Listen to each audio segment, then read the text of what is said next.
Okay, so, you know, every now and then you get one of those permissions that's just kind of outstanding above others. And this is one of them. I got this permission yesterday. The property's owned by an Amishman, and he lives 40 miles from this property. So it wasn't easy to get a hold of him. It wasn't easy to find him. But when I did, it turned out he was kind of fascinated by what I wanted to do, and his only request was just let him know what we find. He kind of gave us carte blanche here, the whole farm. The house is abandoned.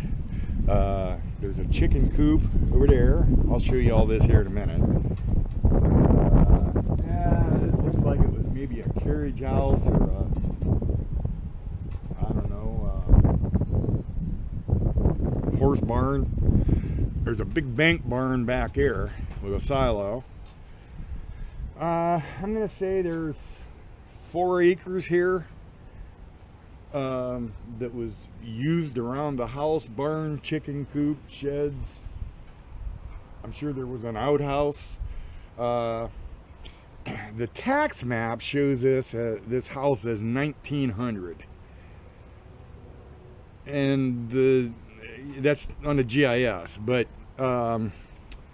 you know, those are usually based on what they're paying the taxes on. Either that's not the original house to the property, and this house was built in 1900, or there was another house here earlier, because there's a house on this location on both the 1875 and the 1870 map, and that barn looks like 1870s.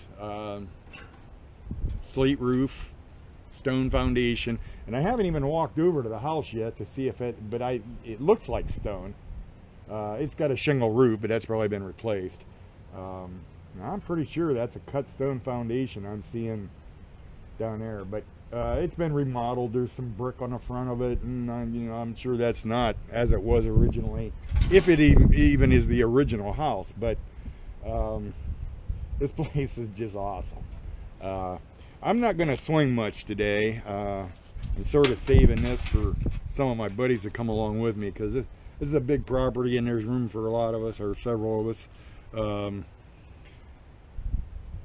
But sorry guys, I just got to swing a little bit here.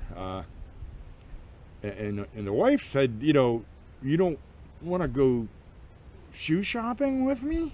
Well, of course I do, honey. So I might, you know, have to go home and do that here in a little bit, which will free up the weekend pretty good. But anyway, I'm gonna just play around here a little bit, here and there, scope it out. So, one other really juicy thing I forgot to mention. Oh yeah, did I mention? On the lane coming into this abandoned farm, included in the property and included in the permission, is a stone foundation from an old schoolhouse. Really?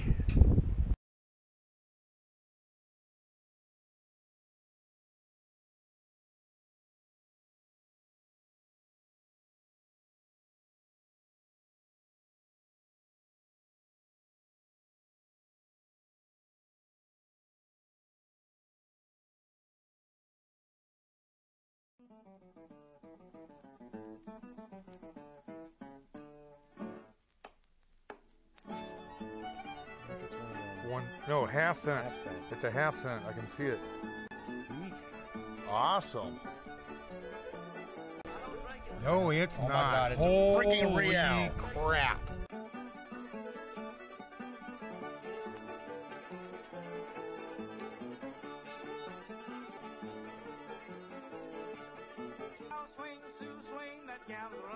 Crap. crap. It's a cap bust. That's a that's an 1832 capped bust half dime. The look on his face is pretty good. No. The Holy Grail.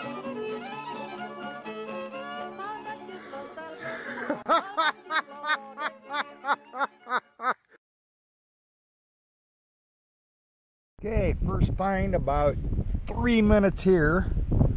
I got a wheat penny. Let's see if I can get a date here. 41. It's an 1841 wheat. That's a good sign. Hope nobody's been here. Be back. So there's some of the original foundation, and that is cut stone, obviously.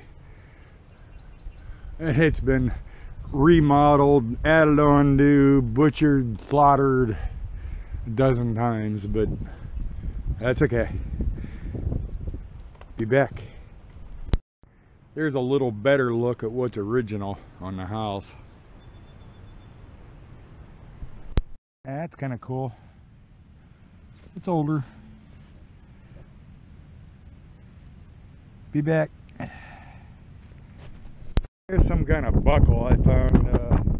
Almost looks like a suspender button, but way too, or a suspender buckle, but way too wide. So I don't know what it is, but kind of cool. Looks older. So I'm going to get in the truck and get warm a minute. I have no feeling left in my hands. I'll be right back. All right, so far, the one wheat penny. I dug two memorial pennies and one clad dime, and they were kind of deep, so it's going to be tough as far as we're going to find a lot of clad. I didn't think to ask him when the last person lived here. I found it about 2 years ago. It just had that much trouble getting a hold of the Amishman that owned it and getting permission. So anyway, it was empty when I found it. It's empty now. I don't think anybody's lived in it in between. I can't even feel my fingers. Anyway, let me clean your face off. There, how's that? It's gonna be a fun place though. So today is more about exploring and lining it up and scoping it out than it is finding anything. I want to bring Brian back, and if Roy ever quits working, maybe him too. But anyway, so as soon as I get some feeling back in my hands, I'm gonna go scope out just a little bit more, and then we'll save it for another day. It's like 30 degrees today, and there's about a 40-mile-an-hour wind, so it's like 30 or 31 degrees with a 21 below zero wind chill. Anyway, I'll be back here in a little bit. So that's what I saw first. I already pulled one of them out, and I already know. Oh God, it's a handful of tokens.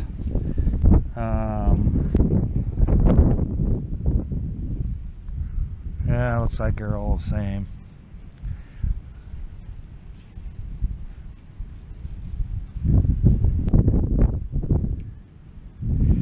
Yeah. Shit. Ay, ay, ay, ay, ay. Alright. I'll be back.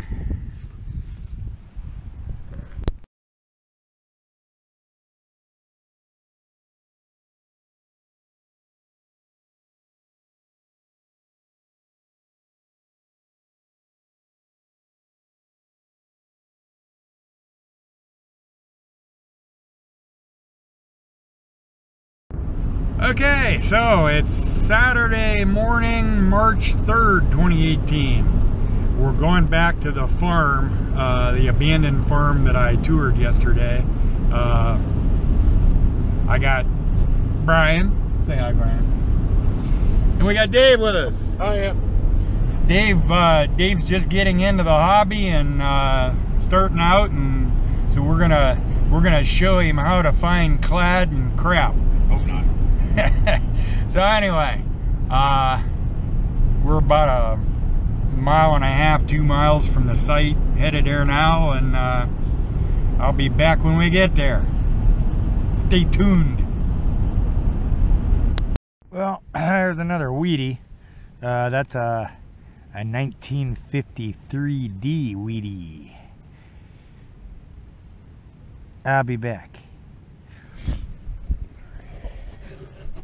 All right. Brian draws first blood. Yep, just Rosie. Rosie, what year? 64, just made. Oh, just made that one. First silver. That's awesome. On the board. Only about 3.5 inches deep. Cool. Be back. Okay, there's another Wheatie. That's 3 wheats. No silver yet.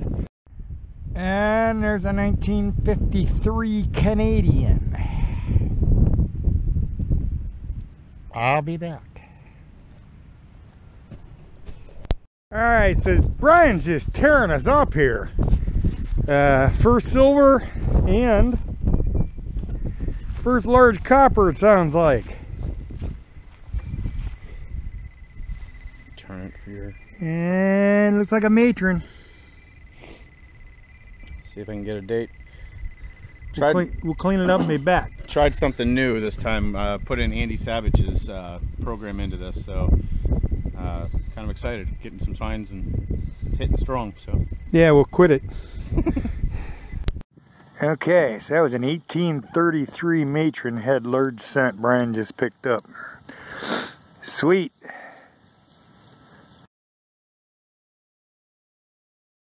Well, I don't know what that is, but it's kind of a cool artifact. It's older. Looks like it's got a pin for on the end of a shaft or something. I don't know what that is. Huh. Alrighty, anyway, I'll be back. There's another wheat. Yeah, I can't see a date. It's like 45, I believe, 1945. So I found a ton of wheat. No large cents, no silvers. I'm leaving all that to Brian, I guess. I just got back up out of the woods. I went down by the creek, so I got to check in with them and see if it done any good while I was down there. But anyway, so I'll be back. All right, it's coffee time. Brian's done pretty good today. Dave and I haven't done much of anything. I got, oh gosh, at least 6, maybe 7 wheat pennies so far. But no silver, no large cents, no end-ins. They gotta be here. And what's weird, we're finding a lot of clad, just like I thought we would. But the clad's at like 7-8 inches. Brian's large cent and silver dime were both at 2 or 3 inches. So go figure. But it's a pretty place, it's a pretty day, and we're having fun, and I'll be back. Okay, so we moved to the school, and I'm hunting in the cornfield around the perimeter of the school. This is one of the most intact sandstone foundations of a one-room schoolhouse I've ever seen. This school was on the 1870 map, and it's just awesome.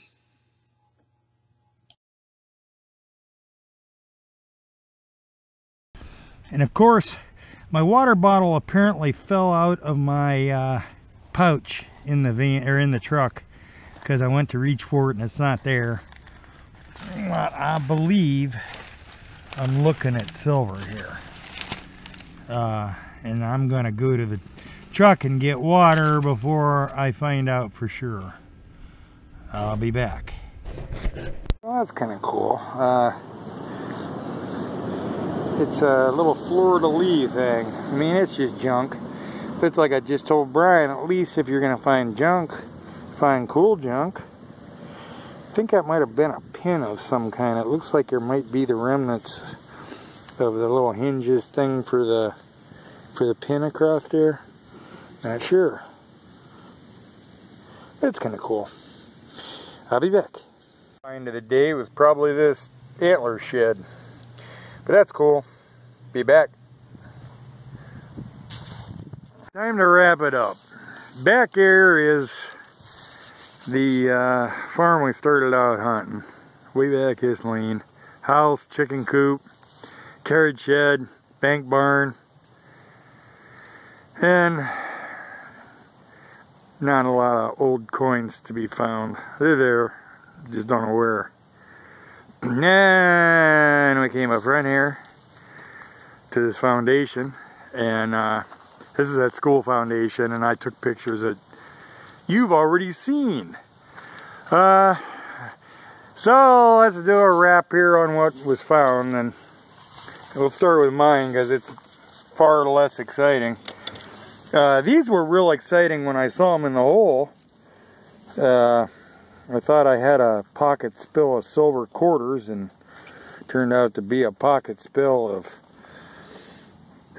man in space. Those are shell tokens, I believe, aluminum tokens. So anyway, it is what it is. I got one 1953 Canadian penny, equivalent to our wheat. And these are all wheat. 1, 2, 3, 4, 5, 6, 7, 8, 9, 10 wheats. Now where there's wheats, there's silver. I just didn't find it. Kind of a cool pin, I think it is. A fleur-de-lis looking kind of thing. French accent. Oh, is that what that was? I thought you were choking. And then, of course, my half dime here that I was sure was a half dime, because of its size and the silver rim, and only I, around an 1860 one-room schoolhouse, could find play money. But it is kind of cool. I think it's, yeah, 1916's a date on it. I don't know who that is. Is that Buffalo Bill? Oh yeah, that's Buffalo Bill. I guess it says that on the back. Play money 10 cents. You think that wasn't disheartening to see? Well, anyway, it's cool. It is what it is. So then we go over here. This is Brian's stuff. I didn't lay my clad out. It's in my pouch, but Brian's got 3 clad quarters, 1 wheat. Why? I must have got all the wheats ahead of you. Must have. He did find 1 silver dime. 64 rosy. Fred just made it, but it's silver. That's probably rare. It's the last year they made them. Yeah, key date. But he did find this. Let me get this in the sun because this is worth seeing. That is an 1833 matron head large cent. And that was by far the best find of the day. Nice job, Brian. Smile, Brian. And even the back looks pretty good on it. For a Doug large cent, pretty nice shape. Full Liberty. Nice. So that's it. Dave didn't find a whole lot, but he's just starting out and just learning, and he will learn. Just calling Dave without a pointer. Pointerless Dave. You're just totally pointerless. Pointerless, not point. I think this goes here, doesn't it? I go with that stuff? Yeah, that's... All right. See you next video. We're out of here. All right, so Brian's just tearing us up here. First silver and first large copper, it sounds like.